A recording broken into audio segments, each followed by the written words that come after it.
Assalamualaikum warahmatullahi wabarakatuh. Selamat pagi. Yang saya hormati Bapak Wahid Slamet Ciptono selaku dosen pembimbing saya dan juga Bapak atau Ibu dosen penguji. Perkenalkan, nama saya Muhammad Mukas Darmawan. Pada kesempatan kali ini saya akan menjelaskan hasil dari penelitian saya yang berjudul Analisis Lean Service dan Six Sigma pada Sistem Pelayanan Rumah Makan Sumber Rezeki untuk meningkatkan kualitas pelayanan. Kita mulai dari latar belakang penelitian. Kabupaten Magelang merupakan salah satu destinasi wisata yang cukup terkenal dengan objek wisata seperti Candi Borobudur, Puntuk Setumbu, dan Bukit Rema. Destinasi wisata tersebut terletak di Kecamatan Borobudur. Di Candi Borobudur sendiri sudah tercatat setidaknya terdapat 3,4 juta orang yang berkunjung di tahun 2015. Lihat angka tersebut tentunya memberikan potensi yang besar terhadap ekonomi sekitar, terutama untuk usaha rumah makan. Rumah makan Sumber Rezeki terletak di Kecamatan Salaman yang memiliki letak yang tidak jauh dari Kecamatan Borobudur. Rumah makan ini memiliki potensi yang besar karena lokasi dan akses jalan yang cukup baik. Namun, Rumah makan Sumber Rezeki sendiri masih memiliki banyak permasalahan pada sistem pelayanannya, terutama pada saat jam puncak kedatangan konsumen. Rumah makan Sumber Rezeki sendiri sudah berdiri sejak tahun 1987 dan berlokasi di Jalan Magelang Purworejo kilometer 17,5 yang merupakan jalan lintas provinsi yang cukup ramai dilintasi oleh kendaraan. Rumah makan ini menawarkan masakan khas Jawa seperti gulai kambing, tongseng, mangkok ikan, dan berbagai macam lauk nasi rames lainnya. Rumah makan ini menerapkan sistem prasmanan di mana para pengunjung boleh mengambil makanan sendiri tanpa dilayani oleh karyawan. Namun, sistem di Rumah Makan Sumber Rezeki ini belum menerapkan sistem kerja shift, sehingga karyawan di Rumah Makan Sumber Rezeki masih harus bekerja lebih dari 8 jam sehari. Seperti yang telah saya jelaskan sebelumnya, rumah makan ini memiliki kendala pada saat jam puncak kedatangan konsumen. Permasalahan yang terjadi antara lain, terjadinya antrian dan penumpukan konsumen di counter makanan, kondisi ruang makan yang tidak kondusif, konsumen menunggu lama untuk dilayani oleh pelayan, dan terjadi antrian dan penumpukan konsumen di area pembayaran. Permasalahan lain yang berkaitan dengan sistem pelayanan adalah jam kerja karyawan yang melebihi aturan, serta jadwal masuk karyawan yang tidak menentu. Permasalahan tersebut apabila tidak diselesaikan tentunya akan menurunkan kualitas santap hidangan saat berada di rumah makan dan juga menurunkan kualitas pelayanan. Maka dari itu, saya menggunakan teori Lean Service untuk mengidentifikasi aktivitas pelayanan yang ada di rumah makan tersebut serta menggunakan metode Six Sigma untuk mengukur kualitas pelayanan. Tujuan penelitian sendiri adalah yang pertama, mengidentifikasi pemborosan aktivitas yang terjadi pada sistem pelayanan, kemudian mengidentifikasi kualitas pelayanan yang ada di Rumah Makan Sumber Rezeki, dan memberikan usulan perbaikan sebagai upaya penerapan Lean Service dan Six Sigma pada Rumah Makan Sumber Rezeki. Penelitian ini didasarkan oleh beberapa teori. Teori yang pertama adalah mengenai atribut restoran. Kualitas restoran tentunya dipengaruhi oleh atribut-atribut yang ada pada restoran tersebut, sehingga atribut restoran tersebut menjadi pertimbangan konsumen saat memilih rumah makan. Liu Danse pada tahun 2015 mengelompokkan atribut restoran menjadi 5, antara lain makanan, pelayanan, harga dan nilai, kenyamanan, serta atmosfer. Kemudian teori yang kedua adalah mengenai service quality atau kualitas pelayanan. Teori ini didasarkan untuk mengukur atau mengevaluasi kualitas layanan, yaitu dengan cara membandingkan ekspektasi atau harapan terhadap realita yang sesungguhnya dialami oleh konsumen. Barry DKK pada tahun 1988 mengemukakan 5 aspek kualitas pelayanan yang bisa dinilai, antara lain aspek tangibles, yaitu penampilan fisik dari fasilitas. Yang kedua, empathy, yaitu kemampuan karyawan dalam memberikan perhatian kepada konsumen. Reliability, yaitu kemampuan perusahaan dalam memberikan pelayanan secara akurat. Responsiveness, kemampuan karyawan dalam melayani konsumen dengan cepat. Serta assurance, yaitu kemampuan perusahaan dalam melayani pelanggan agar merasa aman dan nyaman. Teori yang ketiga adalah lean service. Pada dasarnya teori lean service ini sama dengan teori lean production, yaitu konsepnya adalah untuk menghilangkan pemborosan demi mencapai kegiatan operasi yang seefektif dan seefisien mungkin. Lopez pada tahun 2015 merincikan bahwa setidaknya terdapat 8 pemborosan pada industri jasa. Yang pertama adalah overproduction, yang kedua delay, when unneeded transport or movement, over quality, excessive variation, failure demand, underutilized resource, dan managers resistance to change. Value stream mapping digunakan untuk mengukur atau mengidentifikasi pemborosan dengan memvisualisasikan aliran nilai dari konsumen dan ditarik ke awal proses. VSM ini adalah untuk mengidentifikasi berbagai jenis aktivitas yang termasuk ke dalam 3 kelompok, yaitu non-value adding activity, necessary but non-value adding activity, dan value added activity. Kemudian Six Sigma digunakan untuk mengukur dan meningkatkan kualitas perusahaan. Six Sigma sendiri memiliki 5 tahapan, antara lain define, measure, analysis, improvement, dan control. Selanjutnya adalah metodologi penelitian. Pengumpulan data pada penelitian ini dilakukan pada 3 cara, yaitu observasi, kuesioner, dan wawancara. Observasi dilakukan untuk mengetahui alur pada proses pelayanan serta mencatat durasi aktivitas pada setiap pelayanan.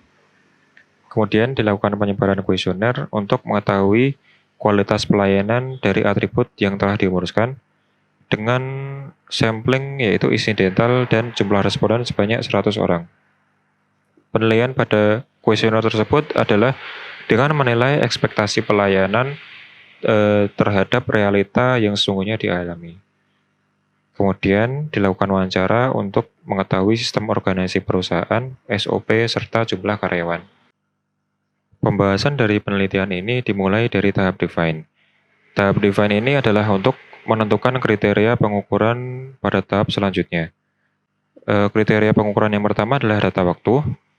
Data waktu yang diukur antara lain waktu jalan, menunggu antrian, pengambilan makanan, pembuatan minuman, penyatapan hidangan, antri bayar, lama bayar, dan total waktu dalam sistem. Pengukuran yang selanjutnya adalah untuk mengukur kualitas layanan. Maka kriteria yang diukur adalah dengan kelima aspek dimensi service quality, yang masing aspek tersebut terdapat atribut-atribut eksternal untuk dinilai berdasarkan ekspektasi dan realita yang dialami oleh konsumen. Tahap selanjutnya adalah tahap measure. Tahap measure yang pertama adalah mengukur durasi aktivitas pada sistem pelayanan. Data yang berhasil diambil adalah 82 sampel.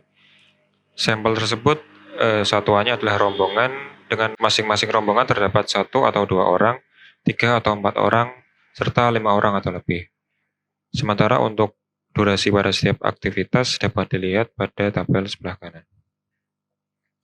Dari durasi aktivitas tersebut, maka dapat digambarkan VSM Current State Map sebagai berikut.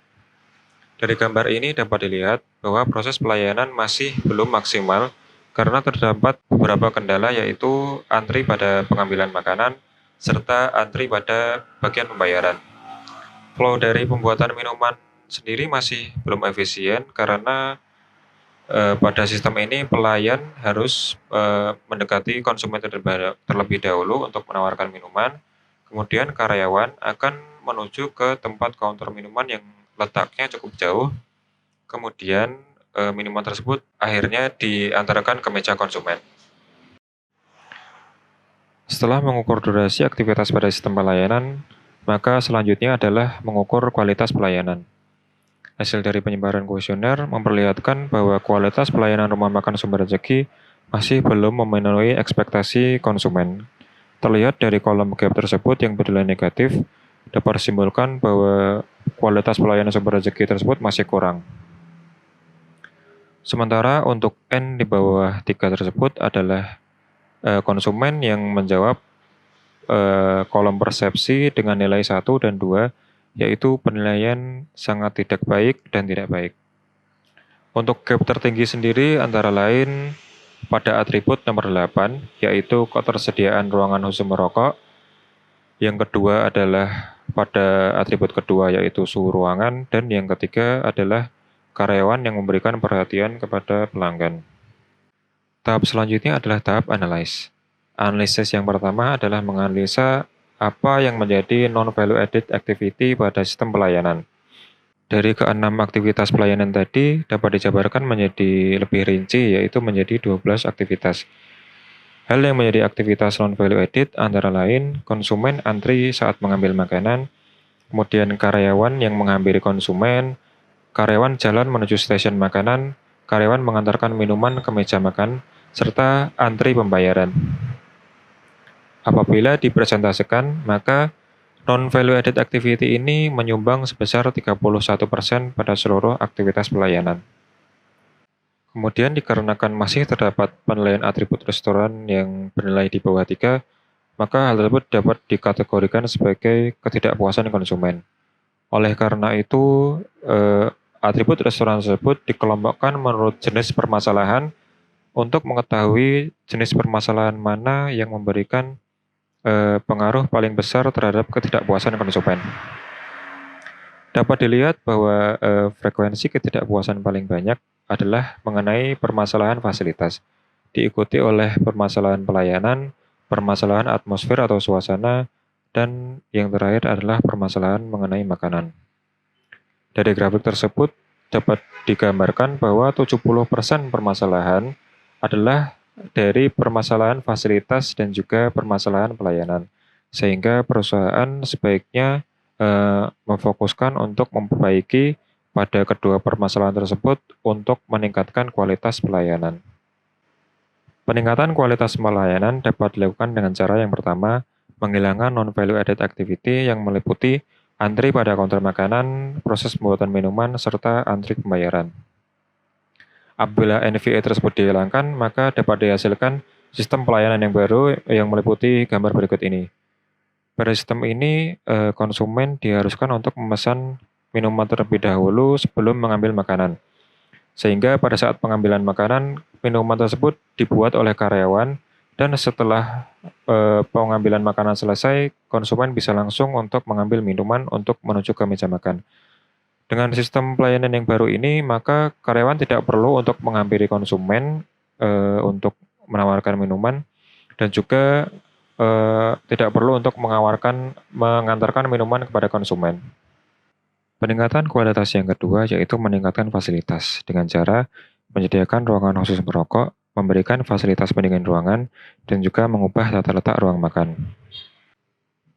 Berikut merupakan rekomendasi tata letak ruang makan yang baru, yaitu dengan cara memperluas stasiun makanan sehingga aliran orang-orang yang berada di dalamnya menjadi lebih lancar dan juga memberikan kesan yang lebih kondusif pada saat jam puncak kedatangan konsumen. Penambahan smoking room pun dilakukan dengan cara merubah ruangan yang sebelumnya gudang kini menjadi ekstensi rumah makan yang digunakan untuk pengunjung yang merokok. Peningkatan fasilitas yang ketiga adalah meningkatkan kualitas karyawan itu sendiri. Hal tersebut dapat dilakukan dengan membuat sistem kerja shift, yaitu shift pagi dan shift sore, dengan bekerja yaitu satu kasir dan 3 pelayan pada masing-masing shift. Oleh karena itu, dari model awal pelayan sebanyak 7 orang, maka harus ditambahkan menjadi 9 orang agar dapat melaksanakan sistem kerja shift tersebut. Tahap selanjutnya adalah tahap kontrol yang diperlukan agar peningkatan kualitas dapat terus dilakukan secara konsisten dan berkelanjutan. Controlling dapat dilakukan dengan cara membuat peraturan untuk mendisiplinkan karyawan. Yang kedua, memberikan reward untuk mendorong karyawan meningkatkan kualitas pelayanan.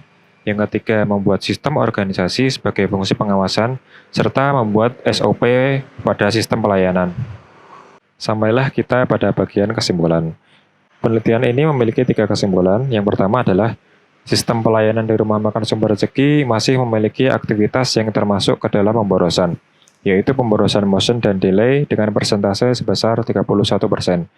Kemudian kesimpulan yang kedua adalah kualitas pelayanan di rumah makan Sumber Rezeki masih belum memenuhi ekspektasi konsumen.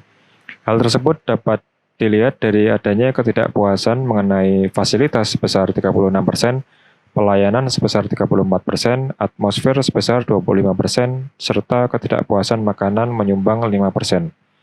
Oleh karena itu, perbaikan yang diusulkan adalah penyederhanaan pemesanan minuman, merubah tata letak ruang makan, menambahkan ruangan khusus merokok, memberikan pendingin ruangan, dan membuat sistem kerja shift dengan menambahkan sebanyak 2 orang pelayan.